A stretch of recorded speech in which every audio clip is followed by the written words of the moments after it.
Before we go into our interview today, I wanted to let everyone know we have a new sponsor for our Energy Question podcast, the U.S. Oil and Gas Association, or USOGA for short. First established in 1917, USOGA has been an effective and creative voice for the industry for more than a century now. USOGA is dedicated to educating the public, policymakers, and legislators at the federal, state, and local levels about the value of the domestic oil and natural gas industry. If you're in the industry and not currently a USOGA member, please consider joining the association as a way of helping it tell your story to the policymakers whose actions impact everything you do each and every day. You can start that process by contacting USOGA through its website, usoga.org. Thanks so much to USOGA for sponsoring the Energy Question podcast. And now on with our show. Hi, welcome to the Energy Question with David Blackmon. I'm your host, David Blackmon, and with me today is my very special guest, Emily Head, Senior Geology Associate at Enverus in the Calgary office, right? You got it. Yeah, coming in from Calgary here. Very cool. You sound like you might be a Canadian native. Is that right? Am I picking up on that accent correctly? Indeed, born and raised Calgarian, but now I work Texas oil, so it's kind of fun to spread that wide there with with geology.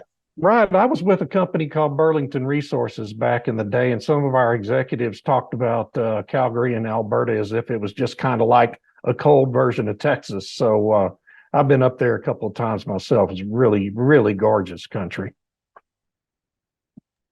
I'd be biased, but absolutely, it's a great country to be from for sure. Well, we're here today to talk about a subject that's probably going to surprise some people who haven't been made aware of it yet. We're going to talk about a recent study Enverus put out for its clients related to the extension of the Barnett Shale that goes all the way out into the Midland Basin. The Barnett Shale, you know, when people hear about it, people will tend to think of the first big, very gassy natural gas shale play in north central Texas, where I live now. And probably most people are not even aware that the formation extends all the way down there, much less that it might have the potential to become a new prospect there in the Permian Basin. Tell us about that. Yeah, absolutely. So we basically put out this recent study on the Barnett Shale, as you mentioned, David, and this study was just centered around looking for opportunities for resource expansion in the basin. A common theme that we've heard across many investors across the operator community is that sub $50 break-even inventory scarcity is a very common thing right now. And so our goal here was to look at these targets. In this particular case, it was a deeper target into the Barnett. The Barnett has been tested recently by some key operators in the Midland Basin. Previously, as early as 2018, we've seen results also on the Central Basin Platform, which is just that geological structure that takes that is located west of the Midland Basin proper. And so our goal was to really just hop in, quantify those results, do a bit of a deeper dive on the geo there as well, and look at this deeper zone.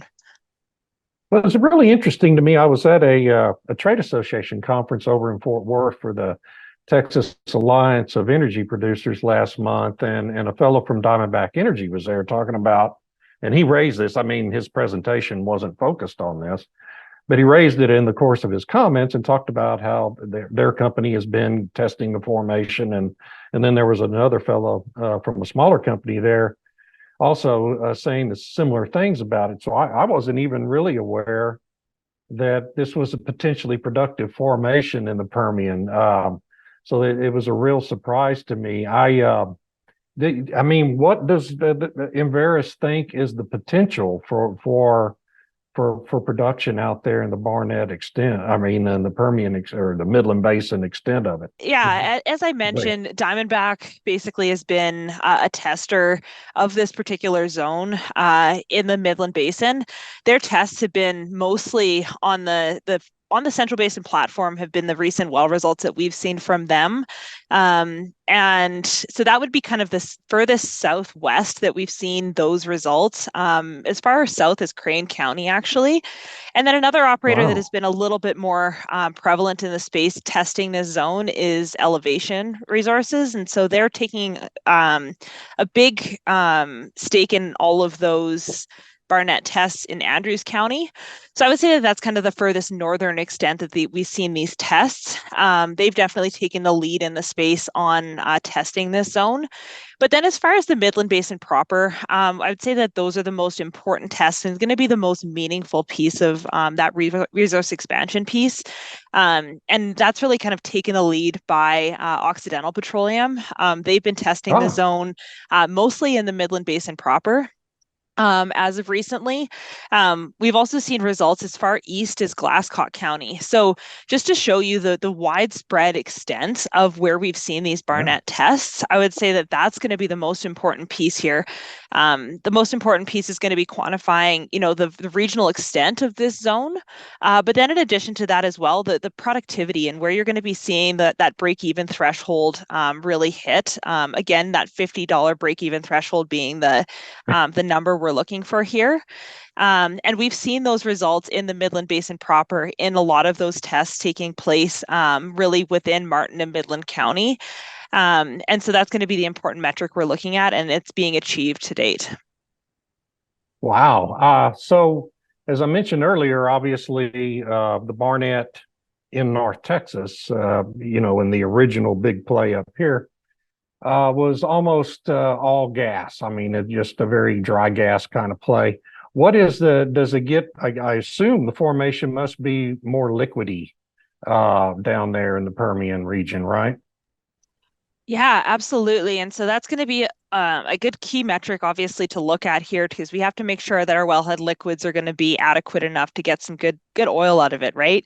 And so on Yeah. average, we're seeing around the 65% wellhead liquids out of this zone. On average, looking at all of these tests, I would say that there is also going to be a gassy component to all of these wells. And we're seeing an influx in gas as you're getting into that deeper part of the Barnett in the Midland Basin proper. And then Yeah. we would say that, that's really going to be largely associated with that depth, with depth increasing towards that basin center. But as you're on the Central Basin platform, you're getting less gas associated with those tests. Again, really driven by, a couple key operators such as Elevation, Fang being those contributors on the Central Basin platform.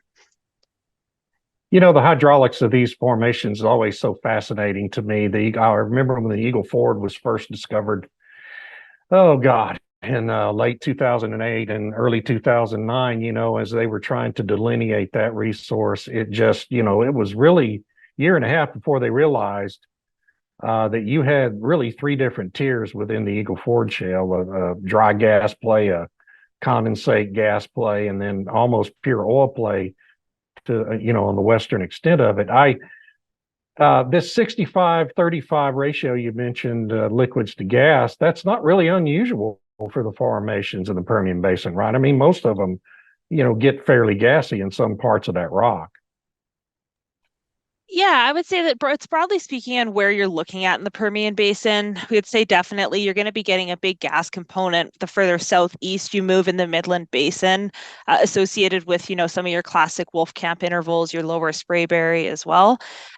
So yeah, definitely gas isn't out of the picture for some of those more common zones as well. But just something to be aware of with the cut as well within this deep zone when you're looking at the Barnett for sure. Yeah. So this, of course, it's 1,000 feet. I think I read you said below the Wolfcamp. For companies I mean, most of these companies that are out there right now have a lot of existing wells, probably that are drilled into the Wolfcamp, most of them. Are they going to be, I mean, this is a situation where they'll be able to access this lower formation through the same well bores, or are they going to have to drill entirely new wells? It didn't do too much of a look through on that portion in this study, I would say, but probably new wells associated with these tests. The other thing that is important to consider is just making sure that these operators do have the deep rights to this zone.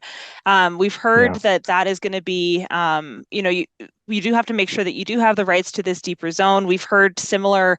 Um, hints around when operators have been targeting the Wolfcamp D. The Wolfcamp D being that deep zone just above the Barnett, and so that's been a zone that's been also tested in recent years as well. And so, similarly, it's going to be making sure that you have rights to those deeper targets. Yeah. Do you have information yet about the thickness of the rock in the Barnett Formation down there? Yeah, absolutely. And so that I would say that there's a couple key things to look at with the thickness. So number one, as you mentioned, the thickness below those typical zones that are produced. So, the Wolfcamp in that Permian aged rock. And so between that Wolfcamp and the Barnett, you're going to have that big, thick Pennsylvanian unit that's going to be over 1,000 feet thick. And so that 1,000-foot unit that sits roughly between the Barnett and those Wolfcamp zones serves as a couple. It basically has a couple effective purposes. Number one, there's a carbonate that sits within that zone that serves as an effective barrier of communication. So you're not going to get that pressure communication between that Wolfcamp and the Barnett. And so that carbonate really is difficult to frack through. There's no oil in place in it. And so it really serves as an effective communication barrier. But as I mentioned as well, just the vast thickness of that zone as well definitely serves to mitigate that pressure communication. But once you get through that carbonate, once you get through that Pennsylvanian zone, and you're right into the Mississippi and Barnett target, you're going to be seeing about a 500 thick zone, ranging, between 500, 750 feet thick, if of that Barnett zone in particular. The Barnett, we wouldn't say that you're necessarily going to be able to produce from that entire zone. That's a big zone to produce from. What we've seen with these recent tests is that they're producing many operators are producing from the base of that Barnett right up against that Mississippian lime that kind of separates that Woodford target from the Barnett. The Woodford is a zone that sits, again, just below that Mississippian lime, which is also deeper than the Barnett. So you preempted my next question. That's really good. My next question was going to be about the Woodford. I've been reading some things about there's even potential for the Woodford to be productive down there. Do we have good data on that to have some clues yet about that possibility? We don't have a lot of data on the Woodford. We've only seen a handful of tests into that zone as well. I would definitely say that the Barnett is taking the lead on getting the most tests into it. Again, probably only seeing a handful of wells into that Woodford in the Midland Basin proper. We have a couple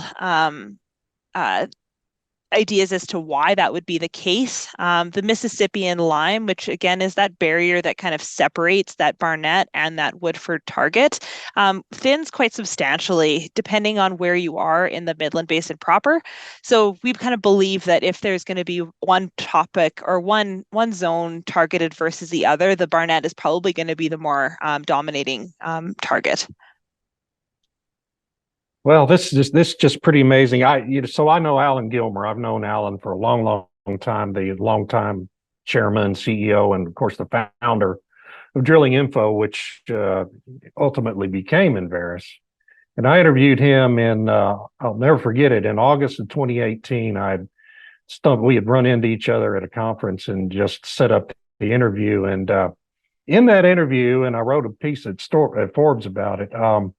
Alan told me his view was that the Permian Basin as a whole is essentially going to end up being an inexhaustible resource in terms of hydrocarbons. And when I saw your report on the Barnett, I immediately that statement from Alan popped into my head. He's always been one of the smartest guys I've ever known. This is really just kind of evidence that Alan's assessment of this basin is really kind of true, and that we're probably never going to run out of this resource, particularly with this transition going on.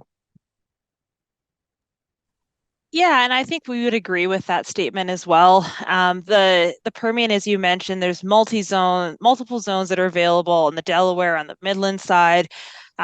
We've been really looked to quantify the regional extent of those zones and really how operators are going to continue to push the bounds geographically, further east, further south, and really what that extent is going to look like. And really operators have continued to prove that out as well. Inventory scarcity, as we mentioned, is more so on the high quality inventory scarcity theme. And so as we continue to really push the regional extents, but also push those into those deeper targets, again, such as the Wolfcamp D, such as the Barnett, we've seen more Woodford tests, as I mentioned as well. We're continuing to uncover more of this resource. And so, really showing that the Permian Basin still does have years of productivity to come. Again, just pending the resource quality associated with all of these tests. Yeah. So this may not be in your part, and that's fine if it's not a question you want to address. When I think about this, we've already been having pipeline constraints, capacity constraints out of the Permian. And if you should end up, if the Barnett, companies do get real excited about it, you end up with kind of a miniature drilling boom starting up next year sometime in the Permian. Isn't that going to just kind of create even a bigger problem with takeaway capacity out there? Yeah, as you mentioned, I don't know if that's within the scope of this study right now, but Yeah. maybe save that for another conversation. Yeah. Okay. All right.